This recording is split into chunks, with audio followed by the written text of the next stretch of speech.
Okay, we're gonna do the half kneeling complex, which is a series of 7 movements to mobilize the entire body. It's used as a bit of a screen to see what you need to focus on in your supplemental days for mobility, as well as a quick warm up to improve your range of motion before all of your exercises. So you start with one foot out to the side, one knee down. You're gonna keep your back nice and flat. You're gonna allow some curve in your low back, and you're gonna maintain that curve, not letting your hips round and your butt tuck under you. You want to keep it sticking out, pointing backwards. We're going to do 5 to 10 of these in each position. For the areas that are a little more tight that you notice, you'll do closer to 10 in each of these. And for the positions that feel good and move really easily and well, we'll do 5. Okay, the second position is with left foot forward, right foot down.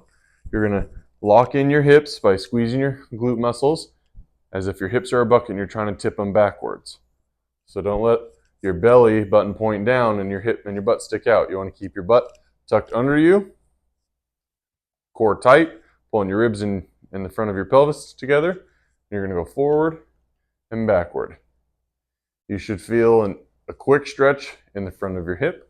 If you're moving very far forward and not feeling much of a stretch, you got to really lock in those hips, like you're trying to point your pelvis up. 9 After that one, and 10.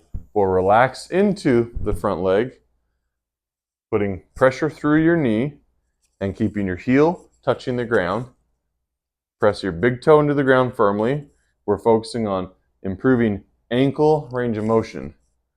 Optimally, we want the knee to be able to go 4 to 6 inches beyond the toe without the heel coming up in order to be able to do comfortably do squats and other knee loading movements. And that's 10. Okay, now you're going to go into a sprinter position. And when you do so, you're going to push the right heel towards the ground. And you should feel a stretch in the back of your lower leg or your calf.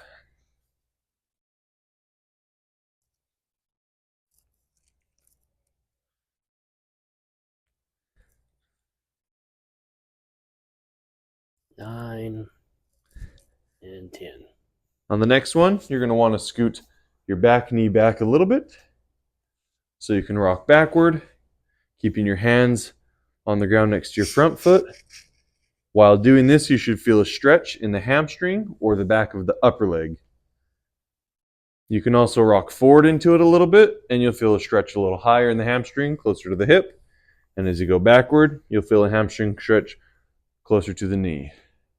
High hamstring stretch, low hamstring stretch. High hamstring stretch, low hamstring stretch. Very good. Okay, next you're going to bring both hands to the inside of your foot. You're going to put one hand up. You can have them both on the ground. And you're going to slide your elbow down towards your ankle.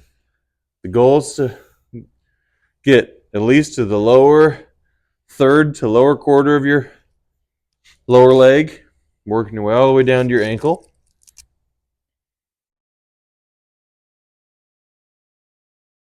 This is going to stretch your inner thigh and your butt, the back of your hip on the forward leg. Okay, then the last one is going to be with one hand on the inside of your leg or on your foot, depending on how it's more comfortable. You're going to reach through. You're going to feel a little bit of a stretch in your low back and in your left or your forward hip.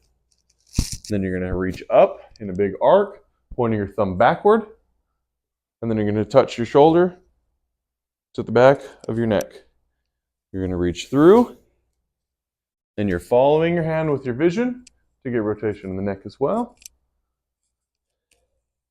And remember, as you reach up, point your thumb up and then point it backwards. And that's how you know you're getting external rotation in the shoulder.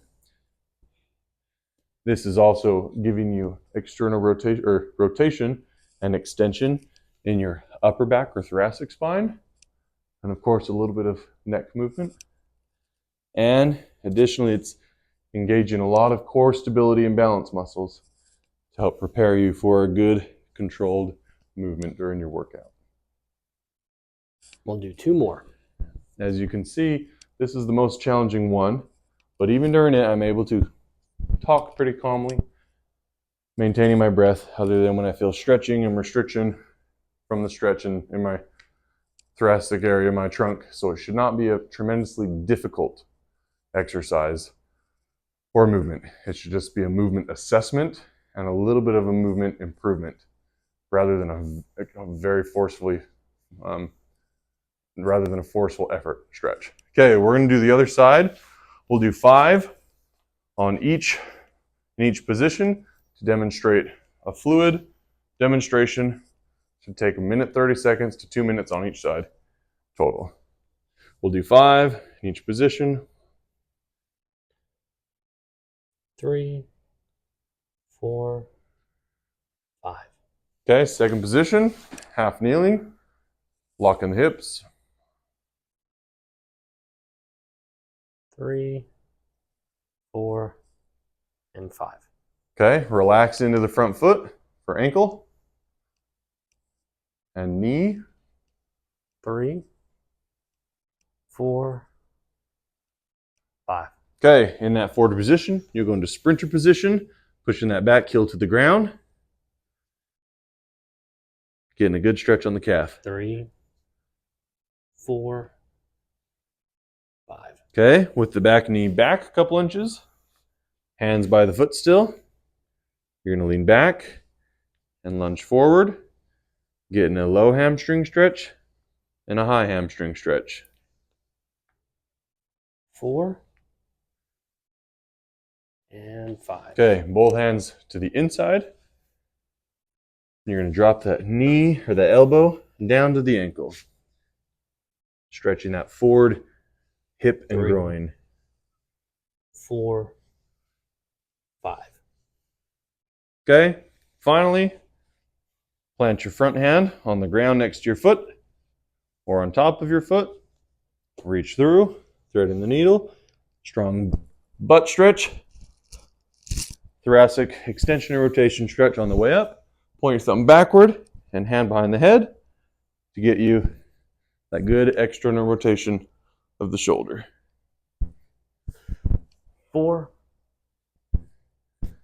and 5. And now, we've just completed a little mobility routine from everything from the wrists, neck, shoulders, upper back, middle back, hips, knees, ankles. Everything's ready to go. It's important to note that you're not always trying to achieve the fullest range of motion like we have, but you're working towards it in a pain-free range. Simple as that.